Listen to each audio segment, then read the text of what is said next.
সালের WBPSC miscellaneous prelims exam হয়েছিল, তার যে অঙ্কগুলো ছিল সেই অঙ্কগুলো আমি এই ভিডিওতে করে দিচ্ছি। তোমাদের প্রত্যেকটা ইয়ারের অঙ্ক তোমরা এই ভিডিও আমার এই চ্যানেলে পেয়ে যাবে। তোমরা যারা যারা চ্যানেলটি সাবস্ক্রাইব করোনি, চ্যানেলটি সাবস্ক্রাইব করে দাও। তোমাদের কোনো পয়সা লাগবে না, শুধু ফ্রি প্র্যাকটিস করতে থাকো। দেখো প্রথম অঙ্কটা কি বলছে আমাদের, 2019 সালের যে ফার্স্ট অঙ্ক ছিল সেটা বলছে দুটি সংখ্যার লসাগু 8 এবং তাদের অনুপাত বলেছে 3:4। ওই সংখ্যা দুটির যোগফল হলো, তাহলে যোগফল আমাদের বার করতে হবে সংখ্যা দুটি। কিছু ধরনের তোমাদের যে শর্টকাট নেমে যারা বলবে তারা বলবে যে এই দুটোকে গুণ করো, গুণ করে 60 ভাগ করে দাও। তাহলে গুণ করে 60 ভাগ করে দিলে 5 হয়, 5 হয়। তারপরে বলবে এটা গুণ করলে 3 4 12, আর 12 দিয়ে 60 ভাগ করলে 5। তারপরে বলবে যে এই দুটোকে যোগ করো, 3 যোগ 4, 3 যোগ 4 করো, তাহলে 7 হবে। 7 এর সাথে 5 গুণ করে দাও, তাহলে আমাদের যোগফলটা চলে আসবে। তাহলে কত হবে যোগফলটা? 35। এইভাবে ওরা বলবে। কিন্তু অঙ্কটা হচ্ছে কি করে দেখো, আমি একদম ডিটেলসে বোঝানোর চেষ্টা করছি, তোমরা এইভাবে পরে করতে পারবে। কি করে হচ্ছে, প্রথমে যেটা করছি যে আমি ধরে নিচ্ছি সংখ্যা দুটি, একটা হচ্ছে 3x, অনুপাত থাকলে সবসময় আমরা সংখ্যা ধরে নিই, আর একটা হচ্ছে 4x। তাহলে এটা লসাগুটা কত হবে? তাহলে লসাগু হবে, লসাগু সমান সমান হবে লসাগু উৎপাদকের নিয়মে যে লসাগু করা 3 × 4 × x, এ হচ্ছে আমাদের লসাগু।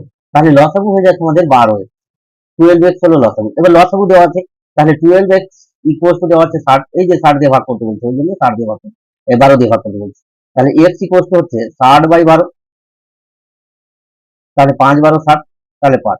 তাহলে সংখ্যা দুটির যোগফল হচ্ছে, একটা হচ্ছে 3x আর প্লাস হচ্ছে 4x। তাহলে 3x প্লাস 4x করলে আমাদের কত হয়?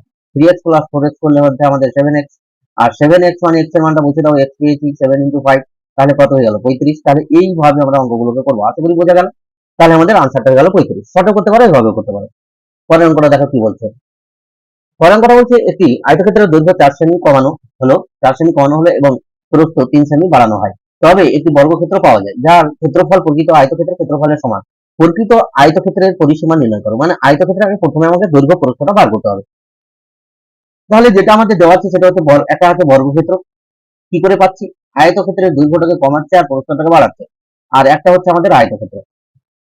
তাহলে আমি এটা ধরে নিচ্ছি x, এটাও x, তাহলে এটাও x বর্গক্ষেত্র। এর ক্ষেত্রফল হচ্ছে তাহলে কত? x² হলো। এবার এইটাকে কমিয়ে যখন কমাচ্ছে তখন সেটা দৈর্ঘ্যটাকে কমাবে আর প্রস্থটাকে বাড়াবে। তাহলে আমি এটার সাথে যদি রিলেটেড করে এটাকে বার করি, তাহলে আমাদের যদি x দৈর্ঘ্য পেতে হয় তাহলে x প্লাস 4 করতে হবে, বাড়াবো। আর প্রস্থ করতে হয়, তার মানে x মাইনাস 4 করতে হবে, x মাইনাস 3। 3 সেমি যেহেতু বাড়াচ্ছে প্রস্থটাকে, তাহলে আমি কমালাম, উল্টোটা করলাম। এরপর এর ক্ষেত্রফল কত হবে? এর ক্ষেত্রফল হবে x plus 4 into x minus 3। এই যে ক্ষেত্রফল পেলাম, ইকুয়ালস টু হচ্ছে x²। অঙ্কগুলোকে দেখো হাতই দিতে পারেনি ছেলেগুলো। তাহলে আমাদের এইবার আমাদের কি করব, এটাকে গুণ করি, x এর মানটা বার করে নেব। x এর মান বেরোলে আমাদের দৈর্ঘ্য প্রস্থটাও বেরিয়ে যাবে, আর দৈর্ঘ্য প্রস্থ বেরিয়ে গেলে আমাদের পরিসীমার ক্ষেত্রফল যাই বার করতে বলুক না কেন আমরা পারবো।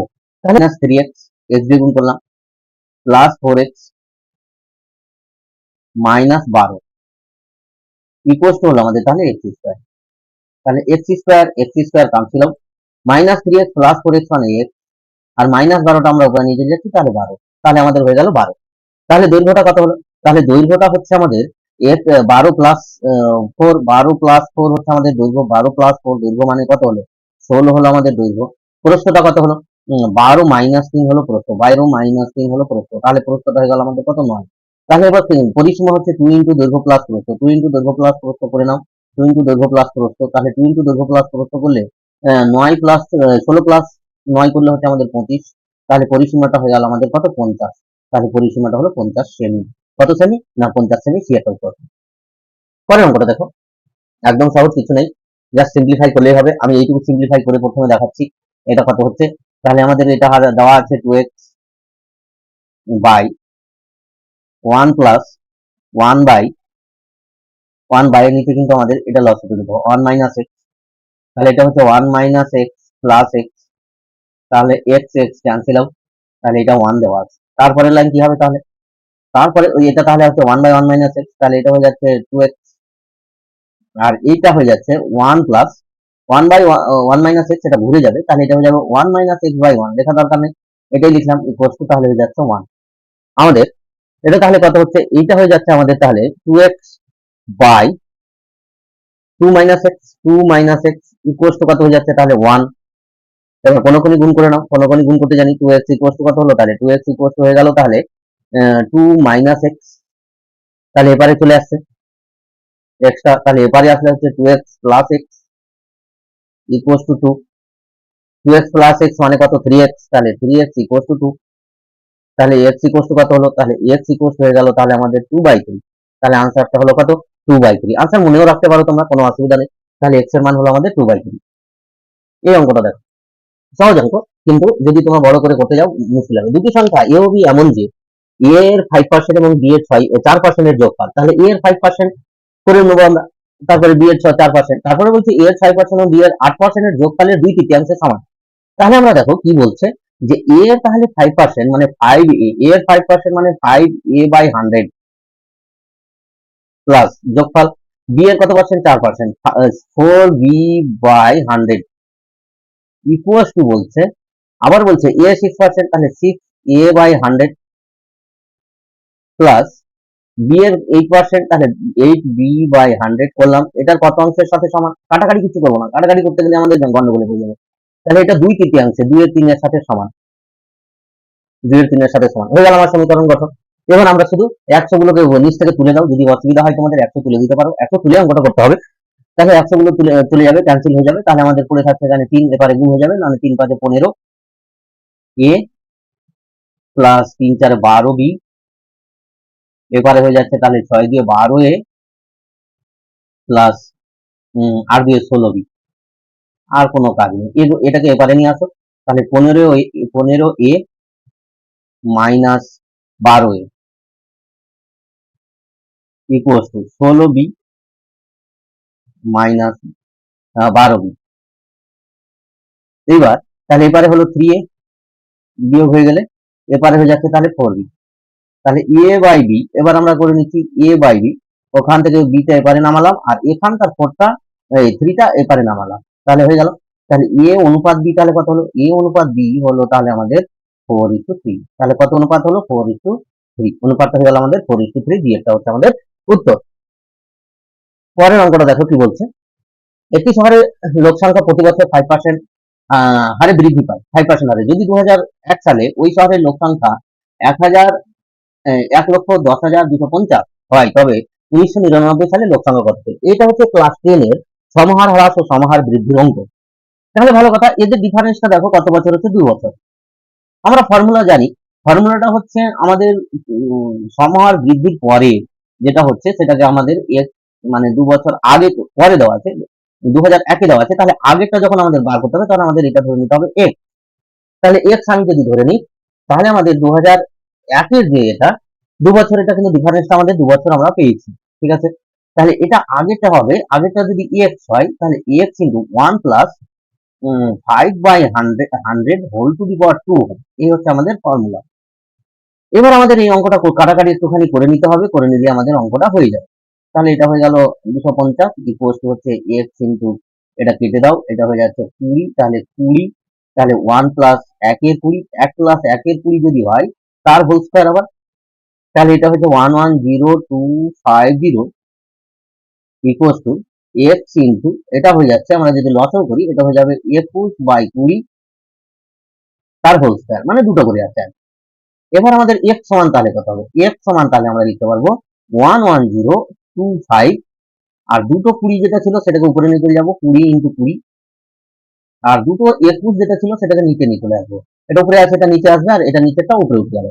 তাহলে 21 ইন্টু 21, এবার 21 দিয়ে ভাগ করে গেল, 21 দিয়ে এটাকে যদি আমরা ভাগ করি তাহলে 5 21 105, 5 বিয়োগ হলো 2, 2 21 হচ্ছে 42, 52 থেকে 42 বাদ দিলে হচ্ছে 10, 10 আর 5 নামলো, তার মানে 5 21 হচ্ছে 105 শূন্য। আবার 21 দিয়ে কেটে দাও, যত বড় দিয়ে কাটতে পারে তাড়াতাড়ি হবে। তাহলে 21 দিয়ে হচ্ছে 42, 42 থেকে হচ্ছে 10, আর 5 5 দিয়ে 105 শূন্য, তাহলে 250 ইন্টু 20 20 গুণ করলে 400, তাহলে 250 ইন্টু 400, 250 ইন্টু 400, 400, তাহলে 4 পঁচিশে 100, সরি 4 পঁচিশে 100, আর কটা শূন্য হবে? আর 3টে শূন্য হবে, 1 2 3, কারণ এখানে দুটো শূন্য আছে আর এখানে একটা আছে, তাহলে 3টে শূন্য, তাহলে প্রথমে এটাই হচ্ছে আমাদের আনসার। এভাবে আমরা অঙ্কগুলো করতে থাকবো। তারপরে এটা দেখো কি বলছে, তারপর বলছে একটি লাইব্রেরিতে প্রতি রবিবার গড়ে 510 জনের আগমন হয়, 510 জনের আগমন হচ্ছে, এবং সপ্তাহে অন্যান্য দিন, অন্যান্য দিন মানে সোম থেকে শনি পর্যন্ত 240 জন গড়ে, এগুলো গড় দেওয়া আছে, 240 জনের আগমন হয়। রবিবার দিয়ে শুরু হয় এমন একটি মাসে ওই লাইব্রেরিতে কতজনের আগমন হয় তার গড় নির্ণয় করতে বলেছে, গড়টা বার করতে বলেছে। খুবই সহজ অঙ্ক। তাহলে রবিবার দিয়ে যখন আমাদের শুরু হবে, তাহলে সেই মাসে রবিবার হবে 4টে, আর বাকি দিন হবে 26টা, 30 দিন আমরা ধরে নেব। এইবার আমাদের কাজ যেটা হচ্ছে, তাহলে 4 দিনে মোট কত আসছে, 520 গুণ 4, আর 26 দিনে মোট কত আসছে, 26 গুণ 240, টোটাল বেরিয়ে গেল মাসে কতজন আসছে, আর এটাকে 30 দিয়ে ভাগ করবে।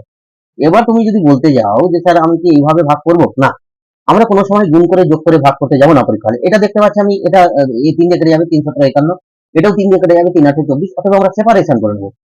সেপারেশন করে নিলে আর গুণের যে ঝামেলাটা থাকবে না, আবার গুণ করে আবার ভাগ করতে হবে, বড় হয়ে যাবে। যত ছোট করা যায় আমরা খেয়াল রাখবো যেন ছোট হয়। পরীক্ষা হলে অঙ্ককে কোনো সময় বড় করতে দেওয়া যাবে না, বড় করতে গেলে আমাদের কি হবে, টাইম হবে, আর টাইম খেলেই ঝামেলা হবে।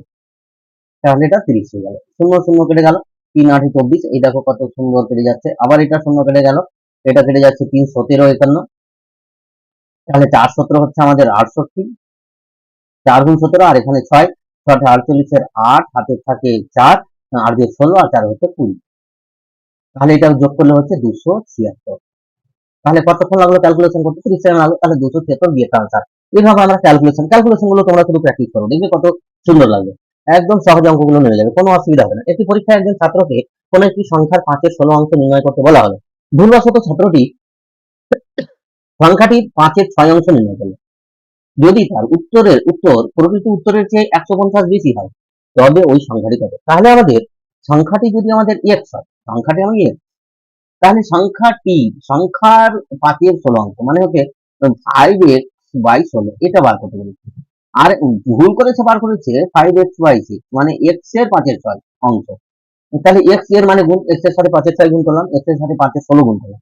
এবার এই দুটো বিয়োগ করলে কোনটা বড়, যেটা আমরা 5-এর 6 গুণ করেছি সেটা কিন্তু বড়। তার মানে আমাদের এটা হচ্ছে 5x/6 minus 5x/16 equal to হচ্ছে আমাদের 150, 150 বেশি। এই যে বলা আছে যে 150 বেশি হয়, প্রকৃতির চেয়ে 150 বেশি, তার মানে বেশি মানে এটা বেশি। এই যে সংখ্যাটা আছে এটা বেশি হচ্ছে সবসময়, এইটাকে আমরা লসও করে নিলে হবে। এই দুটো লসও হবে 48, করে দেখো 48 হবে। তাহলে এটা হচ্ছে 6 8 8, তাহলে 5 8 40, তাহলে 40x, এটা হলো 40x, মাইনাস হচ্ছে 3×16=48, 3 3 5 15, তাহলে 15 ইকুয়াল টু হয়ে যাচ্ছে আমাদের তাহলে 150। তাহলে বেরিয়ে গেল, তাহলে এটা হয়ে যাচ্ছে আমাদের 45 থেকে যদি আমরা 15 বাদ দিই, তাহলে 25x, 25x বাই 48 সমান সমান হয়ে যাচ্ছে আমাদের 150। তাহলে x সমান কত, তাহলে x সমান হবে যেটা, সেটা হচ্ছে 150 গুণ 48, সরি 48 বাই হয়ে যাচ্ছে আমাদের 25। তাহলে 6 25 আমরা জানি, 6 25 তো হয় 150, 6, তাহলে 6 কে 48 দিয়ে গুণ করে নাও, 6 48 8, হাতে 4, 4 6 24, আর 4 হচ্ছে 28, তাহলে 288। তাহলে সংখ্যাটি ছিল কত, সংখ্যাটি ছিল 288। এইভাবে আমরা করবো, তাহলেই তো হয়ে যাবে। তারপরে অঙ্কটা দেখো, ন্যূনতম বাজেটে কেরোসিন তেলের দাম 25%, নতুন বাজেটে কেরোসিন তেলের দাম 25% বৃদ্ধি পায়। শতকরা কত ভাগ কেরোসিন তেলের ব্যবহার কমালে ওই বাবদ খরচের মোট বৃদ্ধি হয় না, মানে খরচের বৃদ্ধি হয় না। তাহলে খরচটা যা আছে, আমরা যদি 100% তেল ব্যবহার করতাম 100 টাকা, তাহলে এখন সেটা হয়ে যাচ্ছে আমাদের 125 টাকা, পার্সেন্টেজ দিচ্ছে। 100 টাকায় যদি ধরো তবুও চলবে, 100 ধরলে আমাদের পার্সেন্টেজের অঙ্কগুলো করতে সুবিধা হয়। তাহলে এবার আমাদের কমাতে হবে, কোথা থেকে কমাতে হবে, 125 থেকে আমাদের কমাতে হবে। 125 টাকা যদি খরচ হয় এখন, তাহলে আমাদের কমিয়ে নিয়ে যেতে হয় 100-তে, তাহলে কত কমাতে হবে, 25 টাকা কমালে আমাদের 100 হবে, তাই না। তাহলে 1 এ কত আর 100 কত, শতকরা বার করতে হবে। তাহলে 1 এ হবে 25/125, কেটে দিতে পারো, আর একবারও কাটতে পারো, আর 100-তে হবে তাহলে গুণ 100, তাহলে এটা হয়ে যাচ্ছে 5 25 এ 125, আর 5 20 100, তাহলে কত পার্সেন্ট কমাতে হবে, 20%। তাহলে একদম সহজ, 20% কমাতে হবে। পরের অঙ্কটা দেখো, একজন ব্যাটসম্যান 98 রান করে, যার মধ্যে 4টি বাউন্ডারি মানে 4টে 4 মারছে, আর 6টি ছক্কা আছে। ওই ব্যাটসম্যান উইকেটের 2 এর মধ্যে দৌড়ে মোট রানের কত শতাংশ, মানে দৌড়ে কত রান নিয়েছে। তাহলে মোট রান হচ্ছে আমাদের 98 রান করেছে। এবার 4টে 4 মিনিটে মানে 4 4 16, 3টে 6 মিনিট, 6টা 6 মিনিট মানে 6 6 36, এই দুটো যোগ করে না, যোগ করলে এই দুটো হয়ে যাচ্ছে 12, আর 5 52, 52 বিয়োগ করে দাও এখান থেকে, তাহলে 52 রান। তাহলে বাকিটাও দৌড়ে নিয়েছে 2 উইকেটের মধ্যে, এটা হয়ে যাচ্ছে 6, এটা হয়ে যাচ্ছে 4, তাহলে বাকিটাও দৌড়ে নিয়েছে। তাহলে 46 রান সে দুটো উইকেটের মধ্যে দৌড়ে নিয়েছে। 46 রান নিয়েছে দুটো উইকেটের মধ্যে দৌড়ে, কত মধ্যে 46, 98 এ 46 ইন্টু হচ্ছে 100, এই হলো পার্সেন্টেজ, দৌড়ানোর পার্সেন্টেজ। মোট রান হচ্ছে, মোট রানের কত শতাংশ দৌড়ে নিয়েছে, তাহলে 46/98, মোট রান হচ্ছে 98, মোট রান করেছিল 98 ইন্টু 100। এইটাকে কেটে দাও 2 দিয়ে, তাহলে 2 দিয়ে কাটলে হচ্ছে 23 দিয়ে 46, আর এটা হয়ে যাচ্ছে আমাদের 49। তাহলে এটা হয়ে যাচ্ছে আমাদের কত, 2349। এবার উত্তরের দিকে একটু খেয়াল করবো, কোথায় কোথায় 49 রয়েছে নিচে, 2349। তাহলে এইবার আমরা খেয়াল করছি 49 দুটোতে আছে, এটাতে 49 আছে এবং এটাতে 49 আছে। এটার সাথে যদি এটা গুণ করি, তাহলে দেখো 7 9 63 হবে, 63 আর 6 যোগ করলে হচ্ছে 9, তাহলে এখানে 0 আছে। 4 9 36, 6 9 54, 6 9 54 সাথে 6 যোগ করলে হচ্ছে আমাদের 7, মানে 0 আছে, তার মানে ডি এর আনসারটা হবে আনসার। গুণ করে দেখে নাও, ভাগ করেও দেখতে পারো, অসুবিধা নেই। এই আনসারটা হবে আমাদের আনসার। আনসারের দিকে একটু খেয়াল করে আমরা ভাগটা করলাম। এই ছিল আমার এই পার্টের লাস্ট অঙ্ক। তোমাদের যদি ভালো লাগে অবশ্যই লাইক শেয়ার কমেন্ট করবে এবং আমাকে জানাবে কেমন লাগছে, আমি আরো তাহলে উৎসাহিত হব। ধন্যবাদ।